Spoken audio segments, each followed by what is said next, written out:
अच्छा जी। स्टूडेंट्स, ये आपके सामने जो सवाल आ रहा है ये रेलेवेंट कॉस्टिंग, डिसीजन मेकिंग और लिमिटिंग फैक्टर से रेलेवेंट है। और ये आईकेप का मैक का यानी कि मैनेजमेंट अकाउंटिंग का जो पेपर था उससे रेलेवेंट ये सवाल है। चले इस सवाल को अब हम डिस्कस करते हैं। हमने रिकॉर्डिंग भी ऑन कर ली है तो अब हम इररिलेवेंट बातें नहीं करेंगे, ठीक है। अच्छा, गौर से इस सवाल को आपने देखना है। बोलता है Azmat industries is engaged in manufacturing two products X and Y. Both the products have a high demand, but the company is facing a liquidity crunch.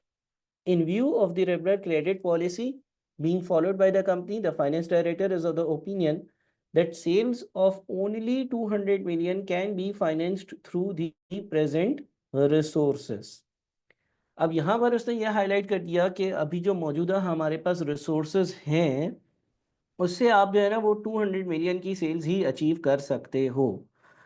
यानी कि आपकी जो प्रोडक्शन है यूनिट्स की या सेल्स है उस पर एक लिमिट आ गई, करेक्ट। और अगर लिमिट आ जाती है तो उसको हम लिमिटिंग फैक्टर कहते हैं। तो यहाँ पर सेल्स जो है ना उस पर एक 200 मिलियन की लिमिट है। फिर लिखा हुआ है however a credit facility of 25 million can be obtained from local market at a markup of 16%।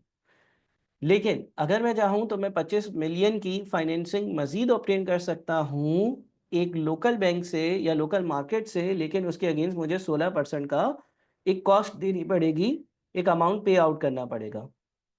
If this facility is obtain for the whole year, अगर ये फैसिलिटी पूरे साल के लिए मैं ऑब्टेन कर लूँ 25 मिलियन वाली, the company will be in a position to increase it sales to rupees 260 million.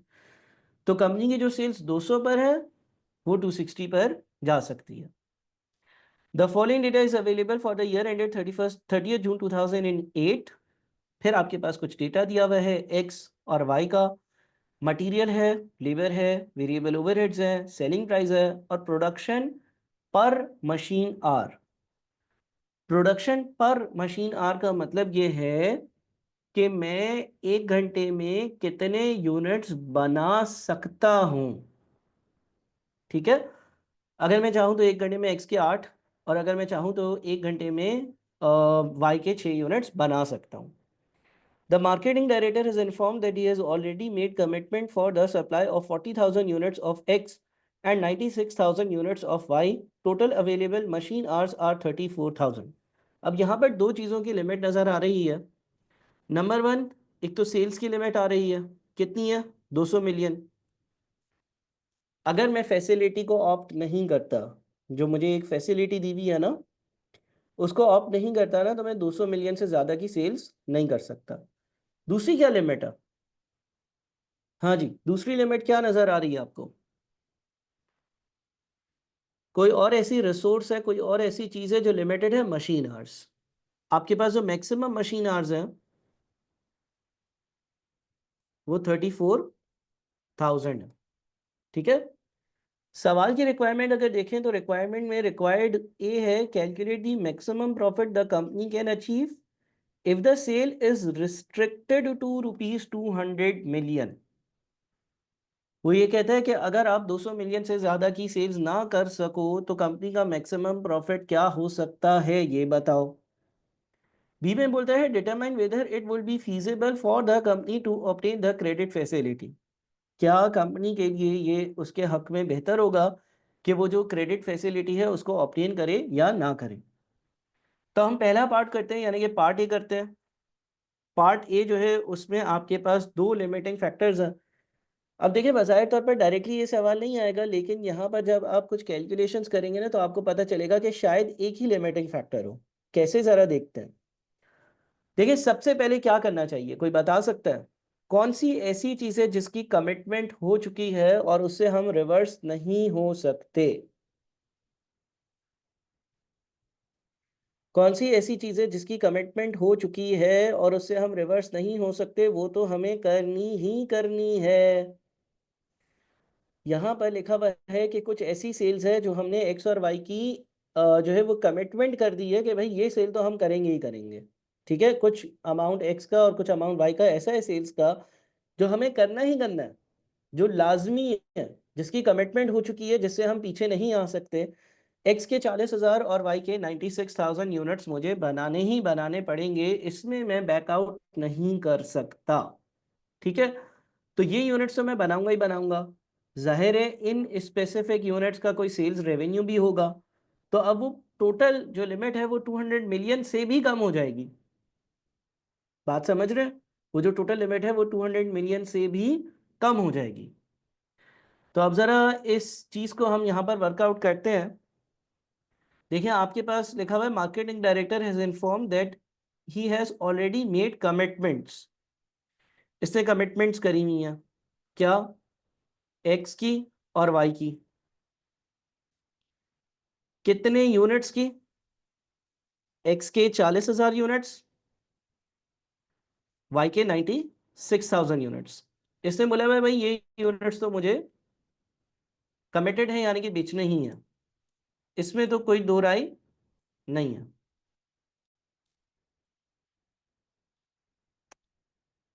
ठीक है जी। अच्छा सेलिंग प्राइस कितनी है? 900, सॉरी 1200। इसीलिए मैं सिर्फ एक ही सवाल करवा पाऊंगा, मेरी तबीयत थोड़ी सी खराब है। खैर, तो आपके पास 40,000 यूनिट्स 900 वाले और 96,000 यूनिट्स जो है ना वो 1200, यानी कि ये तो कमिटेड सेल्स है आपकी 151,200। ठीक है, टोटल लिमिट 200, 000, 000। टोटल जो लिमिट थी सेल्स पर वो 200,000 थी। रिमेनिंग लिमिट,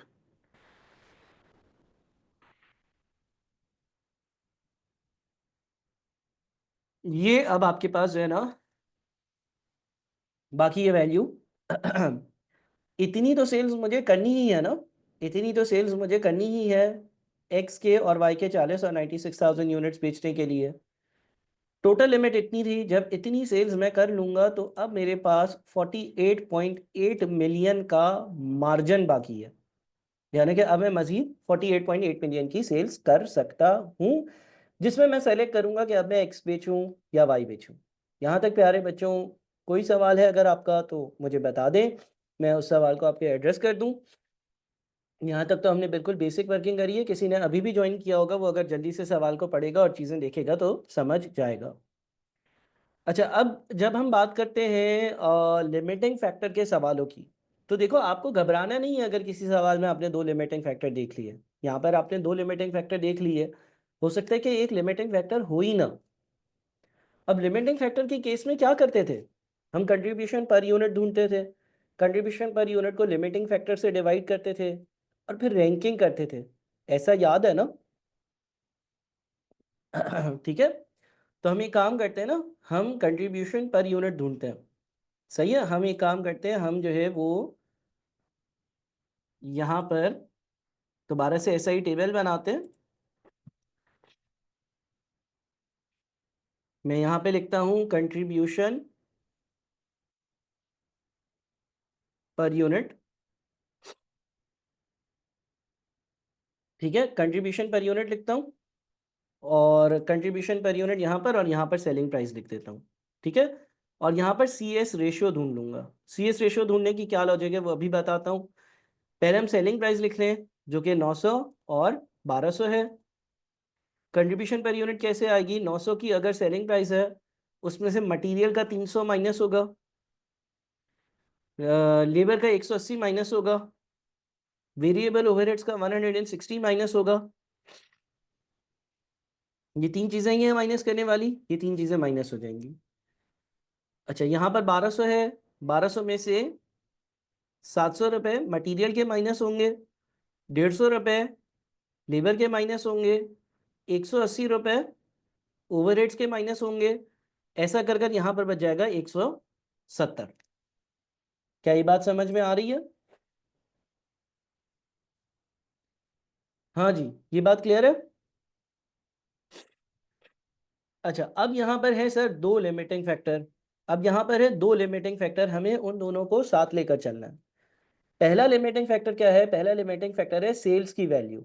सवाल में ये लिखा हुआ है कि आप जो है ना वो 48.8 मिलियन से ज्यादा की सेल्स नहीं कर सकते। मैक्सिमम जो आप सेल्स कर सकते हो वो 48.8 मिलियन हो सकती है, उसके बाद नहीं हो सकती।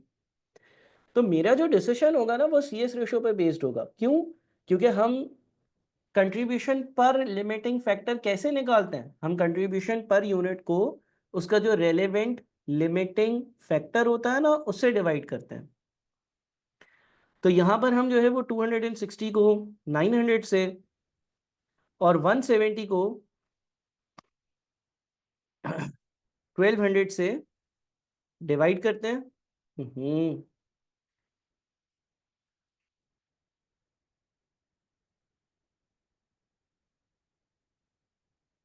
और इसको जरा परसेंटेज में भी कन्वर्ट कर देते हैं। ठीक है, ये 29% क्या शो कर रहा है बताएं? आखिर मुझे ये बताएं कि ये 29% क्या शो कर रहा है? ये बोल रहा है कि अगर 100 रुपए की एक्स वाली चीज बेचोगे, अगर एक्स वाली चीज की सेल्स 100 रुपए होगी तो 29 का कंट्रीब्यूशन होगा। इसका मतलब क्या हुआ? इसका मतलब ये हो गया कि ये x जो है वो y से ज्यादा बेहतर बता रहा है, यानी कि x की जो रैंकिंग है ना वो बेहतर बता रहा है। ऐसा है, अगर हमारे पास पहला लिमिटिंग फैक्टर है सेलिंग प्राइस या सेल्स रेवेन्यू, तो 29% हमें ये बता रहा है कि हर 100 रुपए की जो सेल्स x की करोगे उस पर 29 की कंट्रीब्यूशन अर्न करोगे, और y पर हर 100 रुपए की सेल्स पर 14 रुपीज की कंट्रीब्यूशन अर्न करोगे।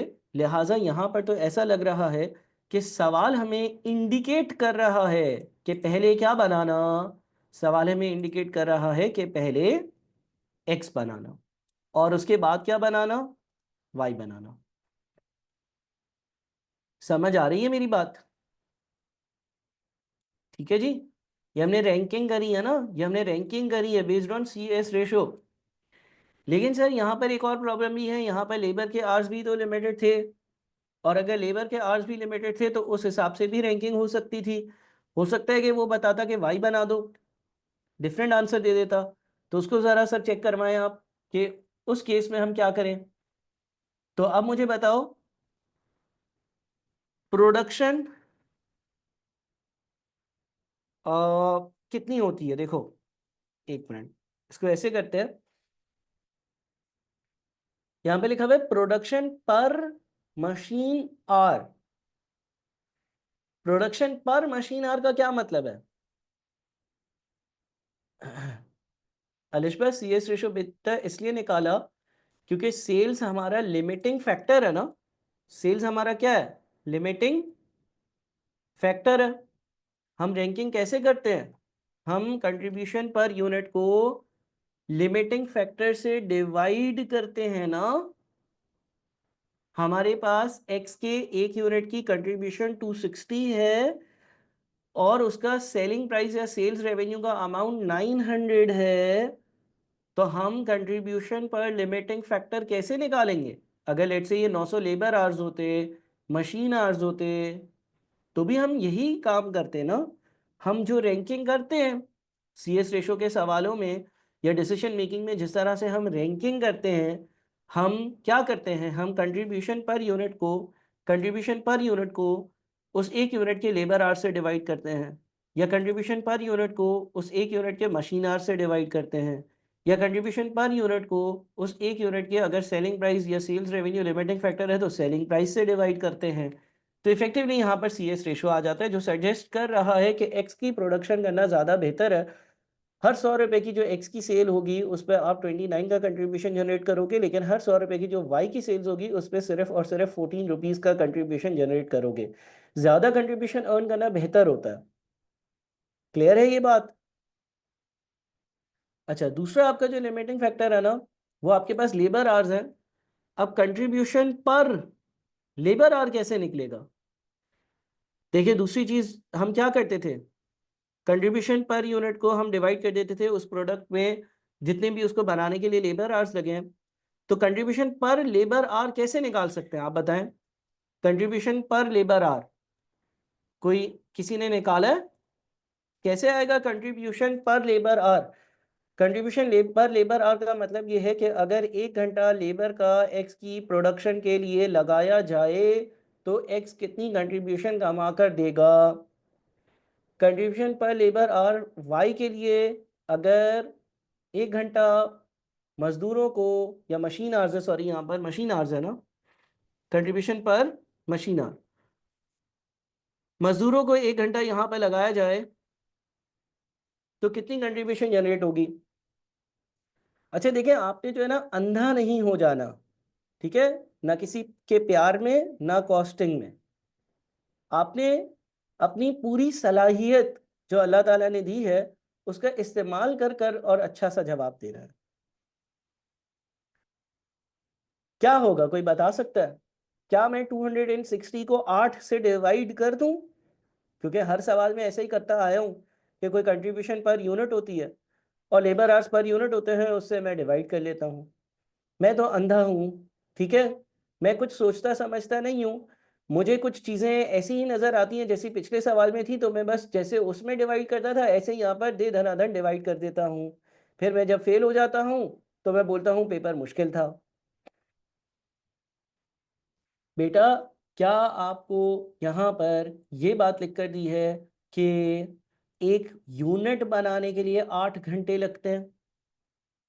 यहाँ पर ये नहीं लिखा कि एक यूनिट बनाने के लिए 8 घंटे लगते हैं। थोड़ा सा बेटा अकल अकल का मुजाहरा करो। यहाँ पे लिखा हुआ है प्रोडक्शन पर मशीन आवर। प्रोडक्शन किस चीज की होती है? प्रोडक्शन यूनिट्स की होती है। पर मशीन आवर, पर मशीन आवर का मतलब 1 घंटा, 1 घंटा अगर मशीन्स एक्स को प्रोड्यूस करें, अगर मशीन्स को बोला जाए कि 1 घंटे तक एक्स को प्रोड्यूस करो, तो 1 घंटे में 8 एक्स बनकर आ जाते हैं। ठीक है, यहाँ पर प्रोडक्शन पर यूनिट, लेबर और मशीन आवर्स पर यूनिट नहीं दिया हुआ। क्यों अंधे हो जाते हो तुम लोग? यहाँ पर ये लिखा हुआ है कि अगर मैं 1 घंटा मशीन्स को एक्स बनाने के लिए इस्तेमाल करूंगा तो वो 1 घंटा जो है उसके इस्तेमाल के जरिए मैं 8 यूनिट्स एक्स के बना लूंगा। अब तो कोई बता दो यार, अंग्रेजी है बिल्कुल बेसिक सी।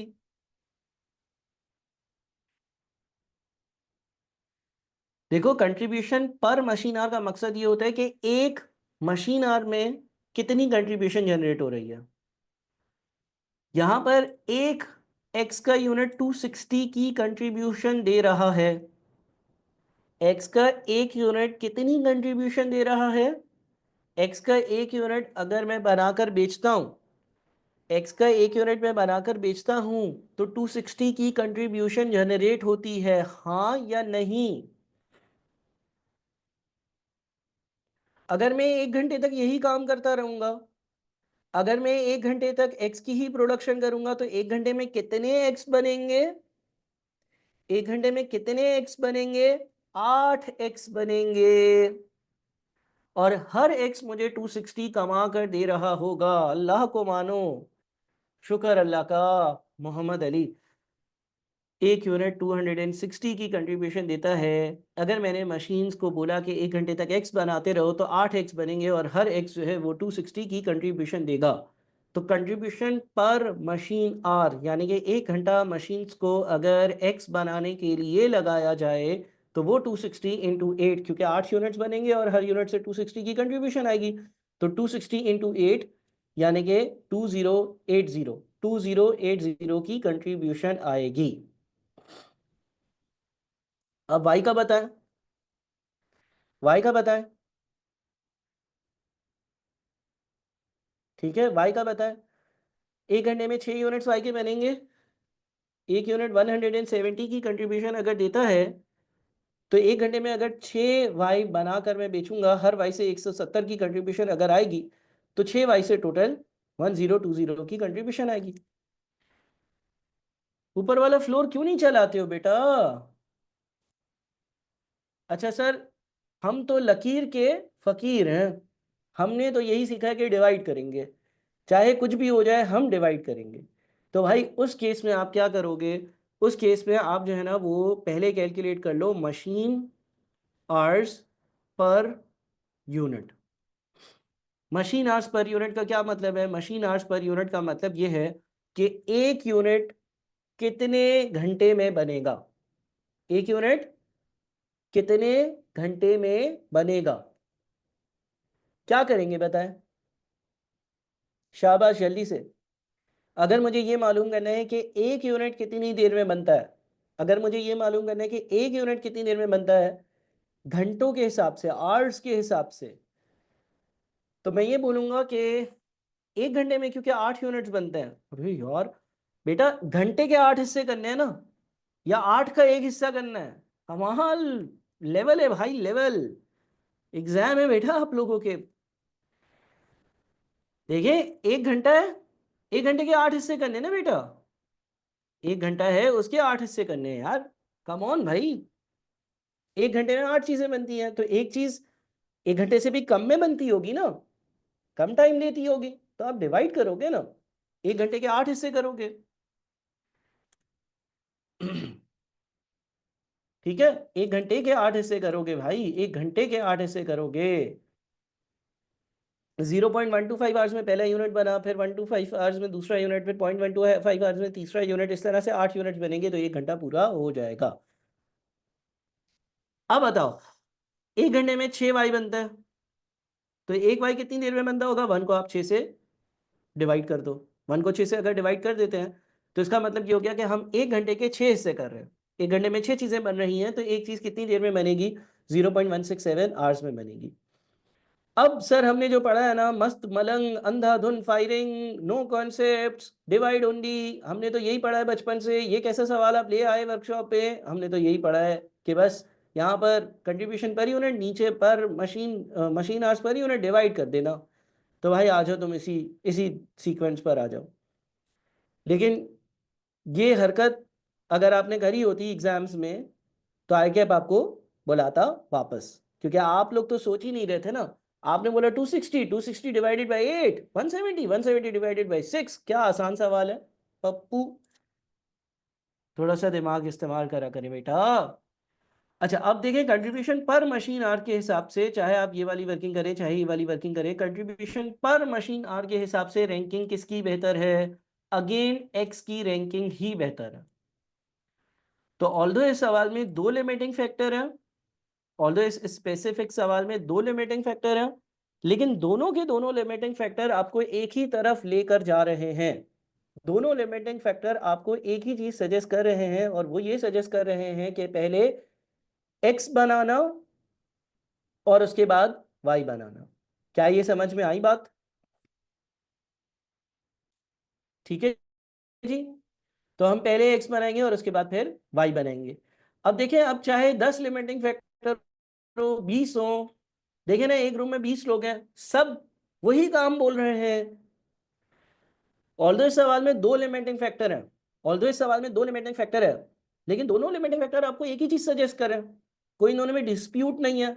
सर अगर एक सी एस रेशो एक्स का ज्यादा होता और कंट्रीब्यूशन पर मशीन आर वाई का ज्यादा होता, तो क्या करते? तो लीनियर प्रोग्रामिंग का मॉडल अप्लाई होता है, वो इंशाल्लाह आप सी फैप में मुझसे पढ़ रहे होंगे। लेकिन अभी ऐसा नहीं है, अभी बातें बिल्कुल सिंपल है। दोनों ने एक ही तरफ सजेस्ट किया। नहीं सर, वैसा सवाल आ जाए तो ऐसा नहीं होगा ना बेटा, आपको जो आपके सिलेबस में उसी से रिलेवेंट सवाल आएगा। आ जाए तो वाली बात नहीं होती है, ऐसा नहीं हो सकता कि आपके पास कोई सवाल आए जो जिसमें एक लिमिटिंग फैक्टर एक्स सजेस्ट कर रहा हो, एक वाई सजेस्ट कर रहा हो। एग्जामिनर सोच कर सवाल बनाता है। अब एग्जामिनर अगर आपके लेवल पर सवाल देगा और एक से ज्यादा लिमिटिंग फैक्टर अगर दे देगा, तो दोनों की सजेशन सेम ही होगी, क्योंकि अगर एक ने कुछ सजेस्ट किया और दूसरे ने कुछ और सजेस्ट किया, तो वो लीनियर प्रोग्रामिंग से सवाल सॉल्व होता है, वो आपके सिलेबस में नहीं है। ठीक है, हाँ आपने दोनों को चेक करना है। एग्जामिनर यहाँ पर चाह ही रहा है ये कि बच्चा दोनों चीजें चेक करता है या नहीं। वो ये नहीं चाह रहा कि एक चीज चेक करे और लिख दे कि ये चीज सिलेबस में नहीं है, लिहाजा अगले से भी चेक करूंगा तो तुम एक्स ही बोलोगे, मैं नहीं करता। ऐसा नहीं करना, ठीक है? इस चीज के मार्क्स हैं।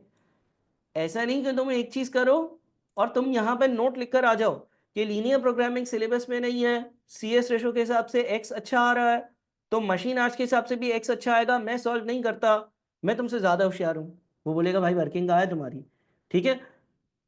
अच्छा खैर, तो चलो हमारे पास जो है ना वो ये चीज तय हो गई, ये चीज तय हो गई।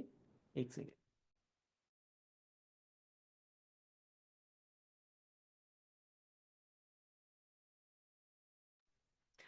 ठीक है जी, यहां पर कोई मसला, यहां पर कोई मसला, आई होप कि कोई मसला यहां पर नहीं। अब हम आगे की वर्किंग कर सकते हैं। अब हम आगे की वर्किंग ऐसे कर सकते हैं कि 48.8 मिलियन हमारे पास अभी कैपेसिटी बाकी है, ठीक है जी। तो कितने एक्स बनाएंगे बताएं। 48, 800 000 में 900 के सेल्स रेवेन्यू वाले कितने एक्स बन जाते हैं। 48, 800 000 में 900 के सेल्स रेवेन्यू वाले 54,222.22 एक्स बन जाते हैं। क्लियर हो गई ये बात, ठीक है। 54,222, क्या ये बात क्लियर है। अच्छा एक और चीज जो यहां पर हम चेक कर सकते हैं कि अगर हम 54,222 जो हमारा आंसर आ रहा है उतने एक्स बनाते हैं, उतने एक्स बनाते हैं सर, अगर मनी लिमिटेड होंगे तो हमने सी एस रेशो से, बेटा देखो यहाँ पर सेलिंग प्राइस या सेल्स रेवेन्यू लिमिटिंग फैक्टर था, पैसे नहीं। उससे बोला सेल्स रेवेन्यू 200 मिलियन तक जा सकता है, इन्वेस्टमेंट की बात नहीं करी, सेल्स रेवेन्यू की बात करी। और सेल्स रेवेन्यू की अगर बात करेगा तो बिल्कुल आप सी एस रेशो का ही इस्तेमाल करोगे, क्योंकि आप लिमिटिंग फैक्टर से डिवाइड करते हो। यहाँ पे लिमिटिंग फैक्टर सेलिंग प्राइस या सेल्स रेवेन्यू है। अच्छा इसका मतलब ये हो गया कि फाइनली अगर हम कंक्लूड करें ना तो एक्स के कितने यूनिट्स बनेंगे। 40,000 यूनिट्स तो ये वाले बनाने ही है, 40,000 यूनिट्स तो ये वाले बनाने ही है। साथ में 54,222 समथिंग यूनिट्स ये वाले बनाओगे। वाई की बात कर लेते हैं। अगर हम वाई की बात करते हैं तो वाई के हम 96,000 यूनिट्स बना रहे हैं। बात समझ में आ रही है। अगर आप चाहें ना, अगर आप चाहें तो लेबर आवर्स चेक कर सकते हैं। अगर आप चाहें कि भाई इन पे लेबर आवर्स कितने लगे वो आप चेक कर सकते हैं, वो इससे कम ही होंगे। ये तो मैंने यूनिट्स की बात कर दी ना, ठीक है ना। अगर मैं टोटल लेबर आवर्स की बात करूं, अच्छा अब टोटल लेबर आवर्स ये यूनिट्स है, हाँ वापस से तुम लोगों को थोड़ा सा गूगली करवाता हूं। बताएं टोटल लेबर आवर्स कैसे निकालूंगा। 94,222.22 यूनिट्स एक्स के बना रहा हूं, कैसे टोटल लेबर आवर्स निकलेंगे, किन दो चीजों को डिवाइड किया जाए या मल्टीप्लाई किया जाए। हाँ जी, अरे यार जल्दी जल्दी कर लो भाई, 5 मिनट का सवाल है, 10 मिनट हो गए।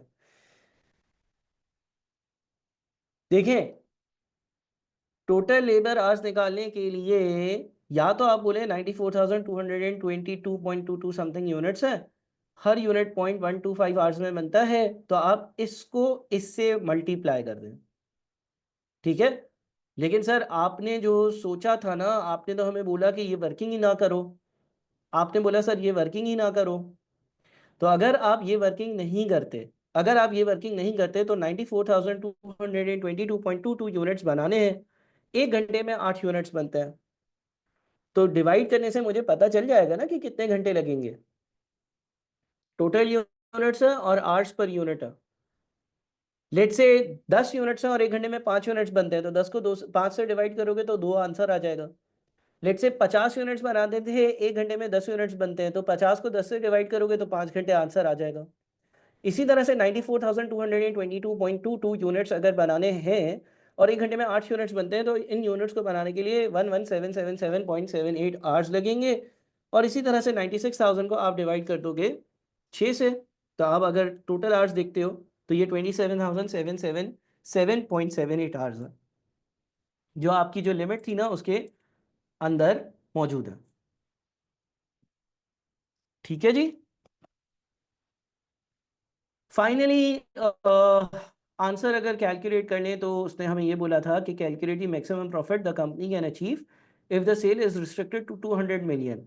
अच्छा कोई फिक्स कॉस्ट दी हुई है क्या, क्या हमें कोई फिक्स्ड कॉस्ट दी हुई है। अगर फिक्स कॉस्ट नहीं दी हुई है तो जितना ही मेरा कंट्रीब्यूशन का अमाउंट होगा उतना ही मेरा प्रॉफिट का अमाउंट होगा। तो मैं फाइनल वर्किंग यहां पर कर लूंगा, X Y units contribution per unit, total contribution X के 94,222.22 यूनिट्स बन रहे हैं, वाई के 96,000 यूनिट्स बन रहे हैं, कंट्रीब्यूशन पर यूनिट एक्स का 260 है, वाई का 170 है। टोटल कंट्रीब्यूशन के लिए आप लोग यूनिट्स को कंट्रीब्यूशन पर यूनिट से मल्टीप्लाई कर देते हैं और इस तरह से आपका ये फाइनल आंसर आ जाता है। ठीक है जी। तो आपके पास जो टोटल कंट्रीब्यूशन है वो हो जाएगी 40817778। जी भाई, समझ गए ये बात?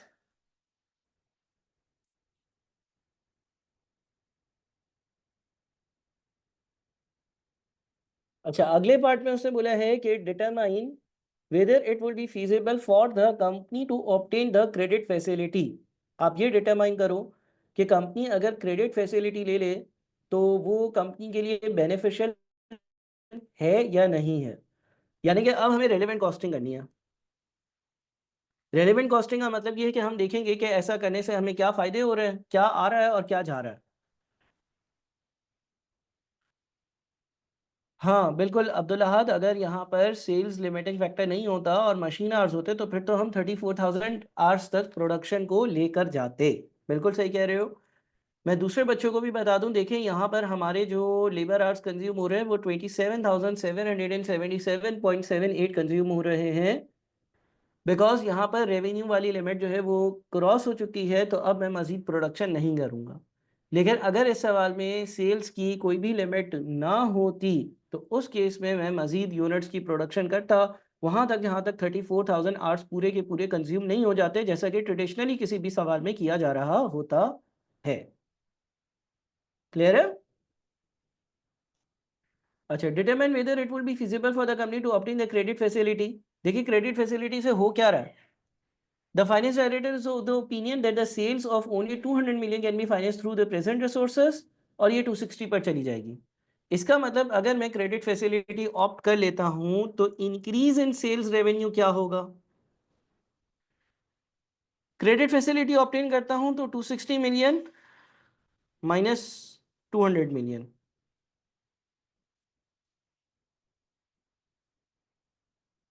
अगर मैं क्रेडिट फैसिलिटी ऑप्ट करता हूं तो मैं मजीद 60 मिलियन मजीद 60 मिलियन की सेल्स कर सकता। हाँ या नहीं? हाँ या नहीं? ठीक है। अच्छा, एक यूनिट 900 रुपए का बिकता है, एक यूनिट 900 रुपए का बिकता है एक्स का, तो units based on sales revenue as limiting factor.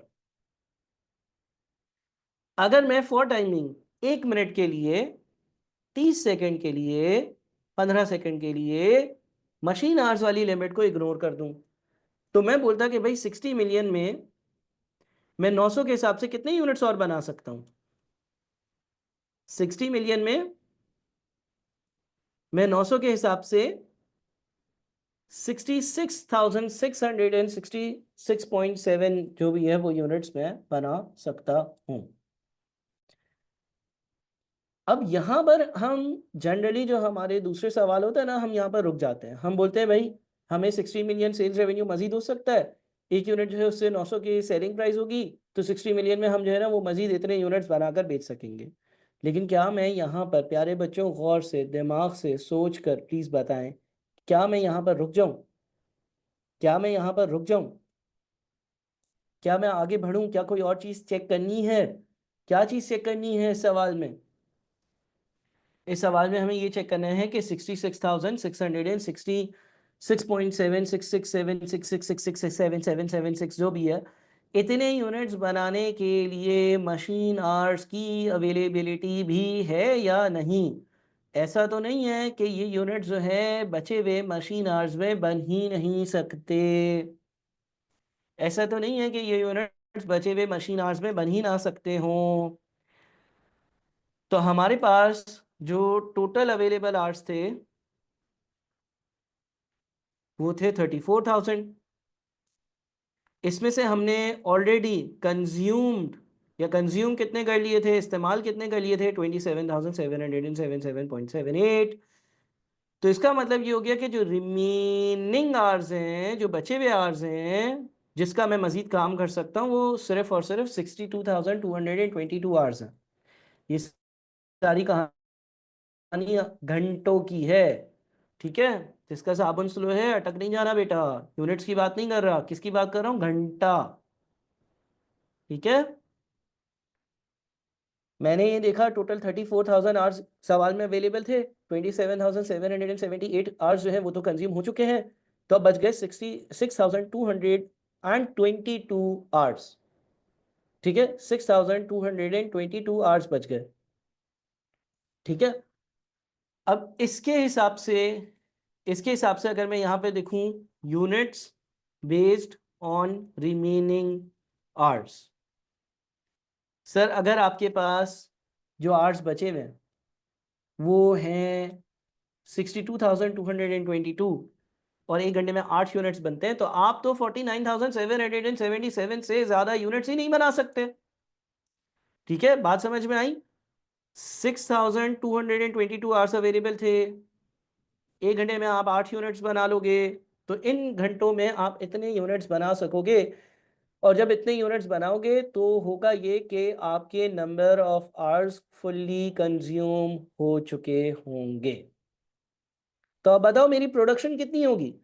अगर मैं फैसिलिटी को अवेल करता हूं तो मेरी प्रोडक्शन 66,667 होगी या 49,778 होगी। क्या होगी, 66,667 होगी या 49,778 होगी, क्या होगी, बिल्कुल ये वाली होगी सर। इसलिए इसलिए क्योंकि अगर आपके आवर्स खत्म हो गए तो आप मजीद यूनिट बना ही नहीं सकते। ठीक है जी, अब देख लेते हैं कि टोटल कंट्रीब्यूशन क्या मिलेगा। अगर मैं मजीद ये वाले यूनिट्स बना लूं तो एक यूनिट से मिलता है कितने का कंट्रीब्यूशन भाई, 260 का। तो इसका मतलब ये हो गया कि मुझे 12942222222 जो भी आ रहा है इतना मुझे जो है वो कंट्रीब्यूशन मिलेगा। ठीक है ना, ये मेरे पास एडिशनल कंट्रीब्यूशन जनरेटेड है। लेकिन आपको कुछ बैंक चार्जेस भी पे करने होंगे। बैंक चार्जेस कितने हैं भाई, कितने का लोन लेना होगा, 25 मिलियन का लोन लोगे जिसमें 16% का रेट दोगे, तो 25 मिलियन इंटू 16%। ठीक है जी, ये आपकी एडिशनल ऊपर जो थी आपके पास एडिशनल कंट्रीब्यूशन जनरेटेड था और ये है एडिशनल कॉस्ट ऑफ बोरोइंग। तो आपको नेट नेट क्या फायदा हो रहा है, नेट क्या फायदा हो रहा है, ये ज्यादा का आएगा, ये ज्यादा का जाएगा, 894222 हमारे पास नेट फायदा आ रहा है। लिहाजा हमें इस ऑप्शन को ऑप्ट करना चाहिए। ठीक है जी, इस ऑप्शन को हमें ऑप्ट करना चाहिए। मेरे ख्याल में इस सवाल में एज सच तो कोई भी चीज़ मुश्किल नहीं थी, बस सिर्फ एक नई बात थी कि आपके एग्जाम में एक से ज़्यादा लिमिटिंग फैक्टर को कैसे टेस्ट किया जा सकता है।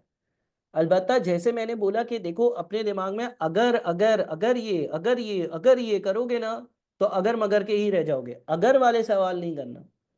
अगर एक्स में सी एस रेशो ऊपर होता और अगर वाई में मशीन आवर्स पर कंट्रीब्यूशन पर मशीन आवर्स ज़्यादा होती तो क्या होता, तो भाई ऐसा सवाल ही नहीं होता। आपका सवाल देखकर बनाया जाएगा।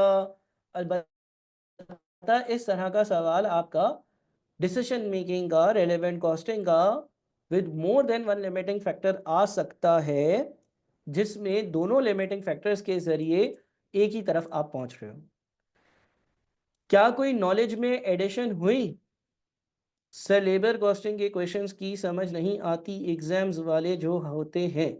लर्निंग का समझ आया हुआ है, कर लेंगे। चलो कुछ सर सेल्स और आर्ट्स के अलावा और कौन से लिमिटिंग फैक्टर हो सकते हैं? अरे भाई, लिमिटिंग फैक्टर तो आपने अपना बहुत सारे देखे होंगे। मशीन आर्स है, लेबर आर्स है, मटेरियल है, सेल्स रेवेन्यू है, कुछ भी हो सकता है लिमिटिंग फैक्टर। फाइनेंसिंग हो सकती है, फंड्स हो सकते हैं, कुछ भी हो सकता है। ठीक है। अब आप लोग आज थोड़ा सा मैं सेशन शॉर्ट रखूंगा, मेरी थोड़ी सी तबीयत जो है वो ठीक नहीं है। आप लोग इसी सवाल को एक तो दोबारा करें, दूसरा आप सब ब्रॉडकास्ट पर एडेड हैं हाँ या नहीं? अगर नहीं तो ब्रॉडकास्ट पर ऐड हो जाए। मैं आपको जो है वो क्वेश्चंस तो भेज चुका हूँ 3, इन तीनों क्वेश्चंस के रेलेवेंट आंसर्स भी भेज रहा हूँ। ठीक है। और हमने लास्ट सेशन में सीवीपी के 2-3 सवाल डिस्कस करे थे, उसके आंसर्स भी आपके पास आ चुके हैं। जितने एनरोल्ड स्टूडेंट्स हैं वो भी ब्रॉडकास्ट पर और वर्कशॉप के ग्रुप में भी ऐड हो जाएं, क्योंकि कभी कभी ऐसा होता है कि कोई मटेरियल एक जगह शेयर होता है और दूसरी जगह नहीं मिल पाता। अब आप लोग जो है वो इस सवाल को एक तो दोबारा करें और फिर आगे जो है वो दूसरे जो 2 सवाल हैं उनको खुद से करें। ठीक है जी। सही है, मैं मज़ीद सेशंस रखूँगा, मज़ीद सेशंस इंशाल्लाह रखूँगा, मुझे 1-2 दिन दे दें। वैसे तो आप लोगों की प्रैक्टिस माशाल्लाह अच्छी चल रही है, जितने एनरोल्ड स्टूडेंट्स हैं उनका पोर्टल भी ख़त्म है और उन्होंने अच्छी खासी तैयारी माशाल्लाह माशाल्लाह कर ली है। एज़ सच कोई मसला नहीं होगा, बस हाज़िर दिमाग रहा करो और इस तरह से सो नहीं जाया करो। यहाँ पर बहुत मुझे अफ़सोस हुआ कि जब बच्चों ने जो है वो 260 को 8 से डिवाइड कर दिया। उन्होंने आगे पीछे पढ़ने की तौफ़ीक ही नहीं करी। क्या उन्होंने बोला भाई भाड़ में जाए, ये यही होगा, बस यही होगा, हर बार ये होता है तो इस बार भी यही होगा कि कंट्रीब्यूशन को जो भी यहाँ वैल्यू लिखी हुई है उससे डिवाइड करेंगे। ये एक बहुत बड़ी गलती होती है स्टूडेंट्स की। और अगर आप अपने पेपर के 5-7 सवालों में से 3 में ऐसी गलती कर दें कि भाई पैसे पहले ऐसा हुआ है तो बस ऐसा ही, तो फिर जाहिर है आपको आईकैप रोकेगा, आपको तोहफे वोहफे तो नहीं देगा। मैं फ़ारूक आधे 1 घंटे पहले शेयर कर चुका था, मैं बस खाना खाकर दोबारा इंशाल्लाह शेयर कर दूँगा या अर्ली मॉर्निंग सुबह इंशाल्लाह आंसर्स के साथ शेयर कर दूँगा। साद मुकीम ने जो ब्रॉडकास्ट बनाई है काइंडली उसमें ज़रूर ऐड हो जाएँ, वो ब्रॉडकास्ट अभी कर देंगे। सर मेरी बस और मैंने अभी तक ओवरहेड्स के चैप्टर मतलब प्रिपरेशन की है, बता दें कि रिमेनिंग माशाल्लाह। बेटा आप अटेम्प्ट ना ही दें तो अच्छी बात है, आपने किया ही क्या है? आपने ना स्टैंडर्ड कॉस्टिंग किया है, ना प्रोसेस किया है, ना सीवीपी किया है, ना रेलेवेंट कॉस्टिंग किया है, ना डिसीजन मेकिंग किया है। मैं आपको क्या मशवरा दूँ? मैं आपको ये मशवरा दे सकता हूँ कि रमज़ान में इबादत कर लें और अगली अटेम्प्ट में पेपर दे दीजिएगा। इतना तो नहीं होता ये, मतलब थोड़ा-सा या तो आप मज़ाक के मूड में हैं शायद। खैर, देखिए जो ये सेशंस मैं ले रहा हूँ ना, इसका टारगेट वो आवाम है जो एक बार चीज़ें देख चुकी है और उसको प्रैक्टिस करनी है। आप देख रहे होंगे कि मेरे सेशंस का टाइटल होता है प्रैक्टिस टू पास। मैं उस बच्चे की बहुत मदद करता हूँ जो अपनी खुद पहले मदद करे। मैं उस बच्चे की हरगिज़ मदद नहीं करता जो बस मुफ्ता खाने बैठ जाए और सोचे कि यार बस वर्कशॉप में बैठेंगे और शुरू से सब कर लेंगे। देखिए शॉर्टकट्स की तरफ कभी भी ना जाएँ। अगर आप मेहनती हैं, इन सेशंस का फ़ायदा होगा। अगर आप ये एक्सपेक्ट कर रहे हैं कि मैं सीवीपी बिल्कुल बेसिक से पढ़ा दूँ, तो फिर भाई आप जिन्होंने फ़ीस दी है, उन्होंने फ़ीस दी क्यों है? ठीक है? तो ऐसा नहीं है। हाँ, ये है कि अगर पिछला सीवीपी का सेशन आप कर लोगे तो उससे आपको फ़ायदा ज़रूर होगा। अलबत्ता ऐसा नहीं है कि मैं हर कॉन्सेप्ट को उधर डिटेल में समझा रहा हूँ। वो ज़ाहिर है कि वो पोर्टल पर अवेलेबल है, वहाँ से आपने देखना है। ठीक है? चलें, ये रिकॉर्डिंग बिल्कुल मैं सेकंड रिकॉर्डिंग भी यूट्यूब पर अपलोड करवा दूँगा। थर्ड क्लास ऑनवर्ड्स रिकॉर्डिंग जो है वो पोर्टल पर अपलोड नहीं होंगी। 2 क्लासेस ज़रूर होंगी। ये वाली और पिछली वाली हुई भी है, ये वाली मैं कल सुबह करवा दूँगा। चलें जी, अपना ख़्याल रखिएगा। अल्लाह हाफ़िज़। Thank you so much.